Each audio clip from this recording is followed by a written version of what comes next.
Gustatevi la città, gustatevi la città. Ore 20:30, Piazza Duomo, via al primo gruppo dei 650 partecipanti alla Corri Treviso e la città si presenta nella sua veste migliore per la prima manifestazione su strada in Veneto dopo il lungo stop, quasi 500 giorni, imposto dalla pandemia. In gara anche due sindaci della Marca, Paolo Galeano di Preganziol e Mario Conte, a fare gli onori di casa.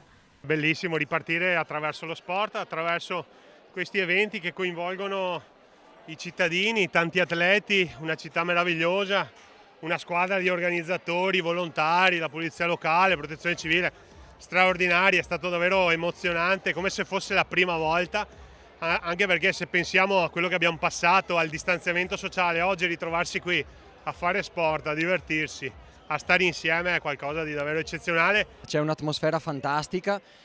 Devo fare tantissimi complimenti all'organizzazione che si è fatta trovare pronta appena era possibile riorganizzare questo tipo di eventi. Insomma, un vero spettacolo, davvero un vero spettacolo. Percorso cittadino, 2,6 km da percorrere per 4 volte attraverso alcuni degli angoli più suggestivi della città, 31esima edizione organizzata a tempo di record. È stata una cosa impensabile perché in 35 giorni siamo riusciti a mettere in piedi una cosa del genere. Grazie all'aiuto di tutti. Sul gradino più alto del podio il trevigiano Paolo Zanatta per gli uomini e la padovana Laura Dalla Montà per le donne.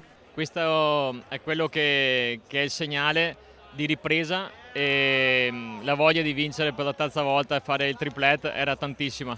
Era la mia prima corsa su strada dopo il Covid, insomma, è bello perché effettivamente io gli allenamenti, quelli un po' più difficili e più lunghi, li faccio qua nelle corse su strada e mi mancava un po' avere un po' di adrenalina e altre persone con cui correre, ecco, quindi molto bello.